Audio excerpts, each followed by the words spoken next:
रेख।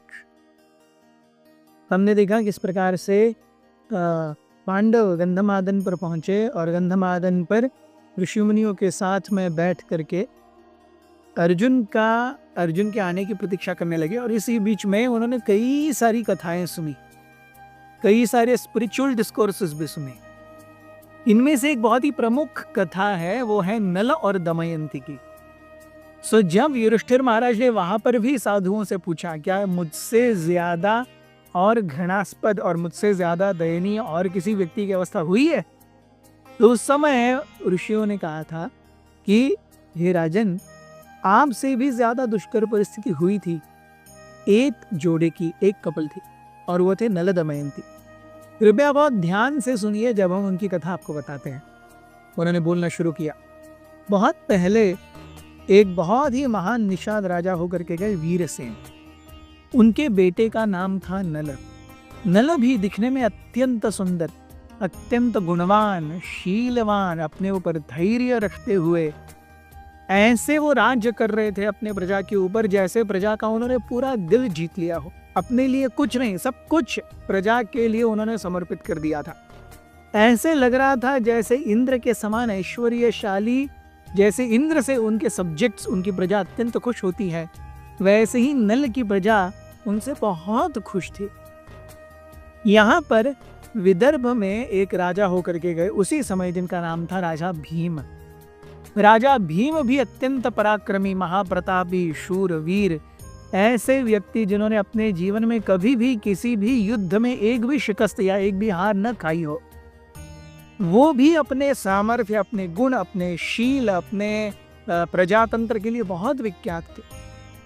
महाराज भीम भी अपने अस्तित्व पर काफी खुश थे, लेकिन एक बात उनके मन में रह रह करके खटकती थी, और वो था कि महाराज भीम निसंतान थे।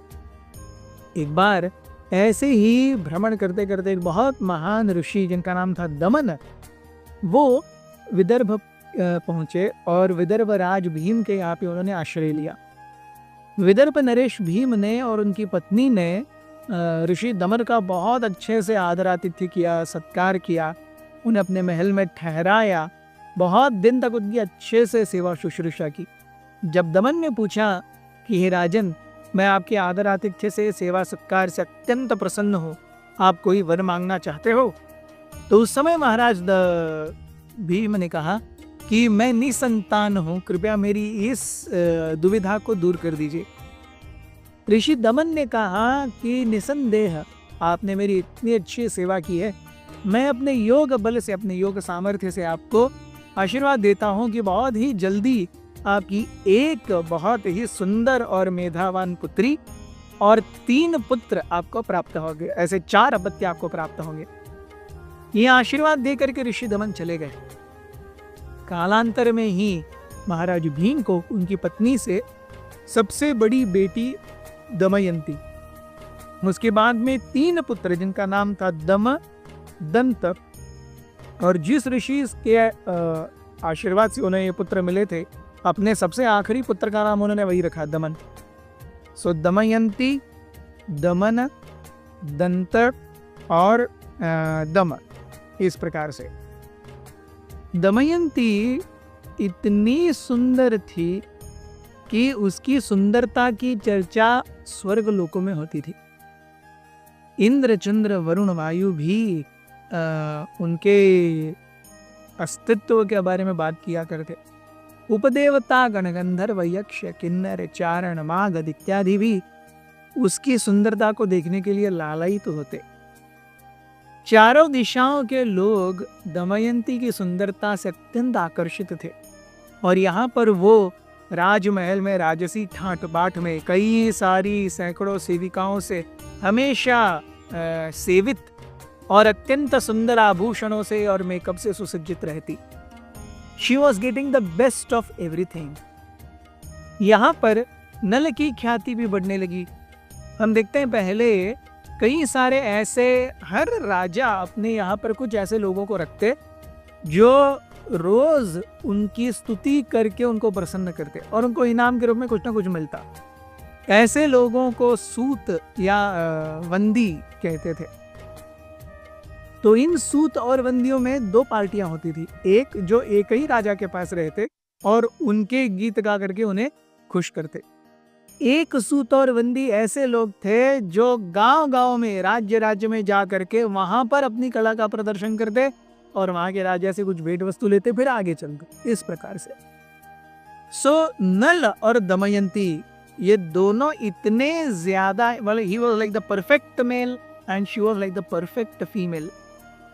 तो वहां पर गए हुए कई सारे सूत और बंदी ये एक दूसरे के राज्य में जा करके दमयंती को या दमयंती के या राजा विदर्भ भीम के राज्य सभा में वो नल का गुणगान सुनाते, नल के राज्य में आकर के वो दमयंती का गुणगान सुनाते।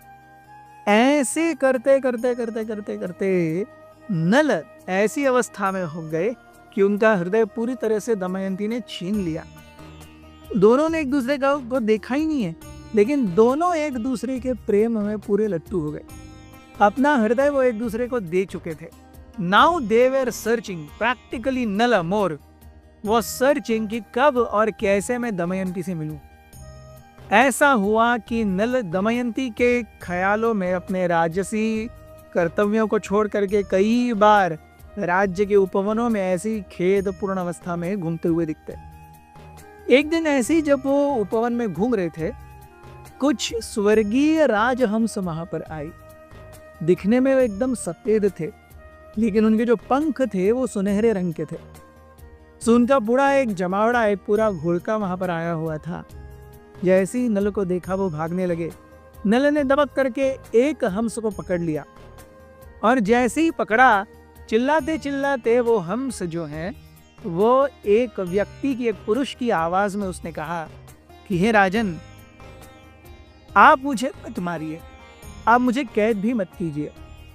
आपके जैसे राजा ने मेरे जैसे छोटे से शूद्र पक्षी को पिंजरे में बांध करके रखा है, इसमें क्या बड़ी बात है। मैं आपके लिए वो कार्य कर सकता हूं जो कोई और नहीं कर सकता। मैं जा करके दमयंती के सामने ऐसा आपका गुणगान करूंगा कि दमयंती आपको अपना जीवन देने के लिए विवश हो जाएगी। जैसे ही नल ने यह प्रपोजल सुना, वो बहुत खुश हो गए। बहुत बहुत धन्यवाद। हरे कृष्ण। अथ श्री महाभारत कथा।